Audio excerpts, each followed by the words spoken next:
हम मैथिली भक्ति सब गोटे के प्रणाम करै छी। आई हम एकटा बिसहर के गीत सुनाबि रहल छी। आशा अछि बिसहर के गीत अहाँ सब आदमी के नीक लागत। सुनू ई बिसहर के गीत आ हमर वीडियो के लाइक, चैनल के सब्सक्राइब सब आदमी कऽ देबै। जय मैथिली, जय भक्ति। मानिक पत पर बैसल बिसहर, मानिक पत पर बैसल बिसहर, सम्हारै छथिन हे बिसहर नामी नामी के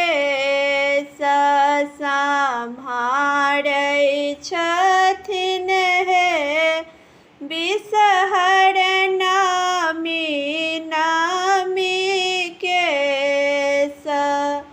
घोड़बा चढ़ल एलखिन नागर सिलबा, घोड़बा चढ़ल एलखिन नागर सिलबा, पकड़ि लेलखिन हे नाग नागिन के आचरबा,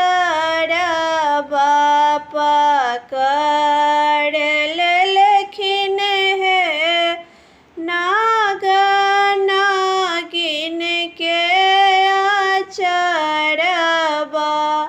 छोड़ू छोड़ू नाग आहे हमारो आचरबा, छोड़ू छोड़ू नाग आहे हमारो आचरबा, से रोबत हताना नाग गोदी के बालकबा,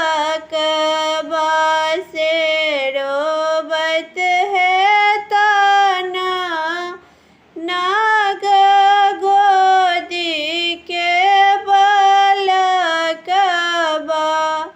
घरहि में छौ नागिन नाग, सासुर ननदिया,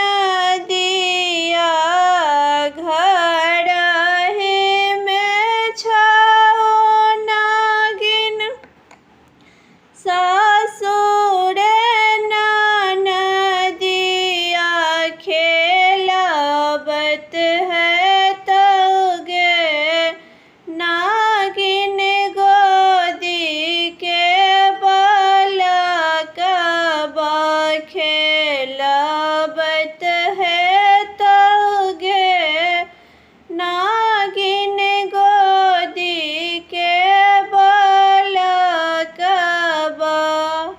सासु ननदी नाग के कारण होइ छै, सासु ननदी नाग के कारण होइ छै, से रोबत है तना नाग गोदी के बालकबा, से